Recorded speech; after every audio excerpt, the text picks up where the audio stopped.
Hello friends, welcome to our YouTube channel finance study. আমাদের finance study YouTube চ্যানেলে তোমাদের প্রত্যেককে স্বাগত।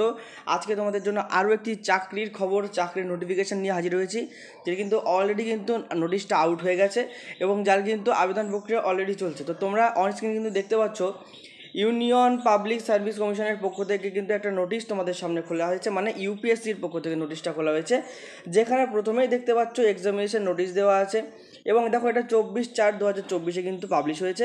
তার সাথে সাথে এখানে প্রথমেই একটা পয়েন্ট হাইলাইট করে দিয়েছে যে last date for submission application 14/5/2024, মানে একদম নোটিশের প্রথমেই কিন্তু লাস্ট ডেট দেওয়া আছে, মানে 14 তারিখের আগে, মে মাসের 14 তারিখের মধ্যে কিন্তু তোমাদের অ্যাপ্লিকেশনটা ফুলফিল করতে হবে। আচ্ছা, এই চাকরিটা কোন চাকরি, মানে কিসের জন্য নোটিফিকেশানটা বেরিয়েছে দেখো পরিষ্কার লেখা আছে, central arm police force assistant commandants, মানে তোমরা তো থাম্বনেলেও দেখেছো যে না CAPF central arm police force assistant কমান্ডেন্টসের জন্য কিন্তু এই নোটিফিকেশানটি কিন্তু আউট হয়েছে। ঠিক আছে, দেখো এবার আমরা কিন্তু আজকের ভিডিওতে সম্পূর্ণ কিন্তু এই নোটিফিকেশানে কারা অ্যাপ্লাই করতে পারবে, কারা চাকরিটা করতে পারবে, কারা চাকরিতে বসতে পারবে, এজ লিমিট কী আছে, কোয়ালিফিকেশান কী আছে, তার সাথে সাথে কিন্তু কীভাবে অ্যাপ্লাই করতে হবে, কত টাকা খরচ হবে, সব কিন্তু আজকের ভিডিওতে কিন্তু তোমাদেরকে জানাবো। তার জন্য কিন্তু ভিডিওটা প্রথম থেকে শেষ পর্যন্ত দেখবে।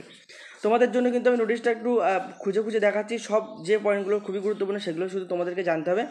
আগে দেখে নিই যে না কোন কোন পদ আছে এবং কোন কোন পদের জন্য কিন্তু তোমরা আবেদন করতে পারবে। প্রথমে দেখতে পাচ্ছ এখানে কিন্তু দেওয়া আছে বিএসএফ আছে, বিএসএফের জন্য দেখো পদ আছে 186টি। তারপরে সিআরপিএফ আছে, সিআরপিএফে কিন্তু 120টি তোমার সিট আছে। সিআইএসএফে দেখতে পাচ্ছ 100টি সিট আছে। আইটিবিপিতে দেখতে পাচ্ছ 58টি সিট আছে এবং দেখো এসএসবিতে কিন্তু 42টি সিট আছে এবং টোটাল কিন্তু সিট দেখতে পাচ্ছ 506টি। মানে এখানে বিভিন্ন যে তোমার বিভাগগুলো দিয়েছে সেগুলো কিন্তু সিট আলাদা আলাদাভাবে দেওয়া আছে এবং টোটাল সিট তোমরা কিন্তু 506টা সিটের জন্য কিন্তু তোমরা এখানে কিন্তু পরীক্ষাটা দিতে পারবে। ঠিক আছে, এবং তোমাদের যাদের প্রিপারেশন থাকবে তোমরা কিন্তু ইজিলি কিন্তু এই পরীক্ষাটা কিন্তু কোয়ালিফাই করতে পারবে। তারপরে তোমাদেরকে দেখাচ্ছি যে তোমাদের যদি তোমরা কলকাতা থেকে বা পশ্চিমবঙ্গ থেকে তোমরা যদি বিলং করো, তোমাদের কিন্তু এক্সাম সেন্টার কোথায় পড়বে, 26 নম্বর কিন্তু তোমরা দেখতে পাচ্ছ সিরিয়াল নাম্বারে এখানে কিন্তু পরিষ্কার লেখা আছে যে কলকাতায় কিন্তু সিট পড়ছে 26 নম্বর। দেখো কলকাতাতে কিন্তু তোমাদের সিট পড়বে, যারা পশ্চিমবঙ্গ থেকে দিচ্ছ তারা কিন্তু কলকাতায় কিন্তু সিট পেয়ে যাবে। ঠিক আছে, এক্সাম সেন্টার পেয়ে যাবে। এবার নিচের দিকে আসবে, তোমাদের গুরুত্বপূর্ণ পয়েন্টগুলোকে একটু দেখাবো। দেখো এলিজিবিলিটি কন্ডিশন কিন্তু দেওয়া আছে, এখানে কিন্তু বলতে হবে যে ইন্ডিয়ান সিটিজেন হলে কিন্তু অ্যাপ্লাই করতে পারবে, ছেলে মেয়ে উভয় কিন্তু এখানে অ্যাপ্লাই করতে পারবে। তারপরে যদি এজ লিমিটের কথা আসি, দেখো এখানে কিন্তু বলে দিয়েছে যে 20 বছর কিন্তু তোমার বয়স হতে হবে। ঠিক আছে, মিনিমাম 20 বছর থেকে 25 বছর পর্যন্ত বয়স হতে হবে। কোন তারিখ অনুযায়ী, 1 আগস্ট অনুযায়ী, মানে আগস্ট মাস, যেটা এখনও আসেনি কারণ আগস্টের পরে এক্সামটা হবে। তো তোমরা কিন্তু ক্যালকুলেশন করে নেবে যে তোমার জন্মদিন দেখা যাচ্ছে কারোর 20 বছর পুরছে না কিংবা কারোর 25 বছর হয়ে যাচ্ছে, তাহলে দেখবে 1 আগস্ট, মানে 1 আগস্ট, 1 আগস্টের আগে যদি তোমাদের 20 বছর পুড়ে যায় অথবা 25 বছর কমপ্লিট মানে না হয়, তাহলে কিন্তু তোমরা অ্যাপ্লাই করতে পারবে। মানে এজ লিমিটটা কিন্তু ক্যালকুলেশন করবে 1 আগস্ট 2024 অনুযায়ী। ঠিক আছে, এবার এখানে বলে রাখি তোমাদের যে এসসি এসটি ওবিসিদের জন্য যে ছাড় সেটা কিন্তু আছে। দেখো এখানে 5 ইয়ার্স ছাড়, এখানে 3 ইয়ার্স ছাড় কিন্তু আছে। ঠিক আছে, সেটা কিন্তু এখানে তোমরা নিজেদের মধ্যে কিন্তু হিসাব করে নেবে। এবার নিচের দিকে আমরা আসবো, নিচের দিকে আসলে দেখতে পারবে এখানে কিন্তু মিনিমাম এডুকেশনাল কোয়ালিফিকেশান দেওয়া আছে যে না তোমার শিক্ষাগত যোগ্যতা কী হওয়া লাগবে। দেখো বলে দিয়েছে হোল্ড এ ব্যাচেলার্স ডিগ্রি। ঠিক আছে, এখানে কিন্তু তোমাদেরকে গ্র্যাজুয়েশন পাস করতে হবে, যারা গ্র্যাজুয়েশন পাস করেছো তারা কিন্তু এই চাকরির জন্য কিন্তু অ্যাপ্লাই করতে পারবে। তাছাড়াও আমরা নিচের দিকে আসবো যে ফিস, এই চাকরির জন্য অ্যাপ্লাই করতে আমাদের ফিস কত লাগবে, একদম প্রথমেই দেখো লেখা আছে 200 টাকা ফিস লাগবে। তবে এসসি এসটি এবং ফিমেল ক্যান্ডিডেট যারা আছো তাদের কিন্তু কোনো রকম ফি দেওয়া লাগবে না, এখানে কিন্তু পরিষ্কার লেখা আছে। বাকিদের জন্য কিন্তু মাত্র 200 টাকা ফিস দিয়ে কিন্তু তোমরা এই পরীক্ষাটায় কিন্তু বসতে পারবে।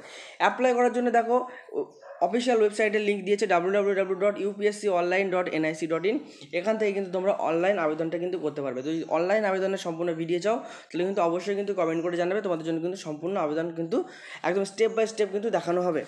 ঠিক আছে, এবার নিচের দিকে আসলে আরও কিছু গুরুত্বপূর্ণ পয়েন্ট আছে যেগুলো তোমাদেরকে জানা উচিত, যে পরীক্ষাটা কোন কোন ধাপে হবে। তার আগে দেখো এখানে আরেকবার বলে দিচ্ছি, লাস্ট ডেট অফ অ্যাপ্লিকেশান কিন্তু বলে দিয়েছে 14 মে। 14 মের আগে কিন্তু তোমাদেরকে কিন্তু এখানে অ্যাপ্লিকেশানটা কিন্তু ফুলফিল করতে হবে। এবার চলে আসছে এক্সাম প্রসেস, এক্সাম প্রসিডিওরটা কী আছে। দেখো বলেছে এক্সামটা কিন্তু 2টো ধাপে হবে। প্রথমে দেখতে পাচ্ছ যে না রিটেন এক্সাম হবে, প্রথমত বলে দিয়েছে চৌঠা আগস্ট কিন্তু পরীক্ষাটা হবে, ঠিক আছে। এখানে কিন্তু এক্সামের ডেটও বলে দিয়েছে 4 আগস্ট বা 4 আগস্ট কিন্তু পরীক্ষাটা হবে। এখানে দেখো বলে দিয়েছে পেপার 1 আর পেপার 2 হবে, যেটা কিন্তু বলেছে পেপার 1 হবে 10টা থেকে 12টা পর্যন্ত, পেপার 2 হবে 2টো থেকে 5টা পর্যন্ত। এবার পেপার 1-এ কী কী থাকছে দেখো, পেপার 1-এ বলে দিয়েছে জেনারেল অ্যাবিলিটি থাকছে, যেখান থেকে 250 মার্কস, জেনারেল অ্যাবিলিটি এবং ইন্টেলিজেন্স মানে জিএ এবং জিআই থেকে কিন্তু এখানে তোমার 250 মার্কস থাকছে, 250 মার্কস কিন্তু এখানে ফার্স্ট পেপারে কিন্তু হোল্ড করছে, ঠিক আছে। এখানে বলে দিয়েছে কিন্তু মাল্টি অ্যান্সার মানে এমসিকিউ বেস্ট কিন্তু কোশ্চেন হবে, ঠিক আছে। তারপরে দেখো দেখতে পাচ্ছ পেপার টু এর ক্ষেত্রে কি জেনারেল স্টাডিজ এসে অ্যান্ড কম্প্রিহেনশন, ঠিক আছে। তাহলে জেনারেল স্টাডিজ এসে অ্যান্ড কম্প্রিহেনশন এখান থেকে কিন্তু 200 মার্কস থাকছে, তাহলে প্রথম পেপারে থাকছে 250, সেকেন্ড পেপারে থাকছে 200। এখানে দেখো পরিষ্কার বলে দিয়েছে this paper candidate will be allowed to option of written easy এসে কম্প্রিহেনশন ইন ইংলিশে কিন্তু এসে এবং কম্প্রিহেনশন লিখতে হবে, আর হিন্দিতেও লিখতে হতে পারে, এবার তোমার ইচ্ছা তুমি ইংলিশে লিখবে না হিন্দি লিখবে, but the medium of precis writing comprehension components and other communication language skill will be English only, কিন্তু এখানে কিন্তু বেশিরভাগ ক্ষেত্রে কিন্তু ইংলিশেই কিন্তু কোশ্চেনটা হবে, ঠিক আছে। এটা কিন্তু এখানে বলেছে মানে পেপারটা কিন্তু ইংলিশের পেপার হবে, ঠিক আছে। যেহেতু কিন্তু এখানে সিটও কম এবং এখানে কিন্তু কোয়ালিফিকেশানটাও যথেষ্ট কিন্তু হাই লেভেলের, সুতরাং যাদের কোয়ালিফিকেশান ম্যাচ করবে এখানে সিট কম দেখতে পাচ্ছ, মনে করছো যে মনে হয় পশ্চিমবঙ্গে মনে হয় 15-20 লাখ ছেলেমেয়ে কিন্তু পরীক্ষা দেবে, তা কিন্তু না। এইসব ক্ষেত্রে কিন্তু পরীক্ষার হার খুবই কম থাকে, 2-3 লাখ 4 লাখ ছেলেমেয়ে পরীক্ষা দেয়, সেজন্য কিন্তু সিটও কম, কারণ এখানে দেখতে পাচ্ছ কোয়ালিফিকেশান বা এক্সাম স্ট্যান্ডার্ডটা তোমরা দেখতেই পাচ্ছ, ঠিক আছে। তারপরে আসে physical standard, physical efficiency test, যেখানে দেখো বলেছে পিইটিতে মানে ফিজিক্যাল এফিসিয়েন্সি টেস্টে দেখো বলেছে 100 মিটার রান ছেলেদের জন্য, যেটা 16 সেকেন্ডে কিন্তু কমপ্লিট করতে হবে, আর মেয়েদের জন্য সেটা কিন্তু 18 সেকেন্ড সময় দেওয়া হবে। তারপরে হচ্ছে 800 মিটার রেস, যেটা কিন্তু 3 মিনিট 45 সেকেন্ডে কমপ্লিট করতে হবে ছেলেদের জন্য, মেয়েদের জন্য সেটা 4 মিনিট 45 সেকেন্ডে কমপ্লিট করতে হবে। লং জাম্প দিয়েছে দেখো 3.5 মিটার, যেটা কিন্তু 3টে চান্স পাবে এবং মেয়েদেরকে সেটা দিতে হবে 3 মিটার মেয়েদের ক্ষেত্রে। শর্টপুট দেখো যেটা দিয়েছে স্পেশালি ছেলেদের জন্য 4.5 মিটারটা কিন্তু শর্টপুট কিন্তু দিতে হবে। তাহলে এই হচ্ছে তোমাদের ফিজিক্যাল এফিসিয়েন্সি টেস্টের কথা কিন্তু এখানে বলে দিয়েছে, ঠিক আছে।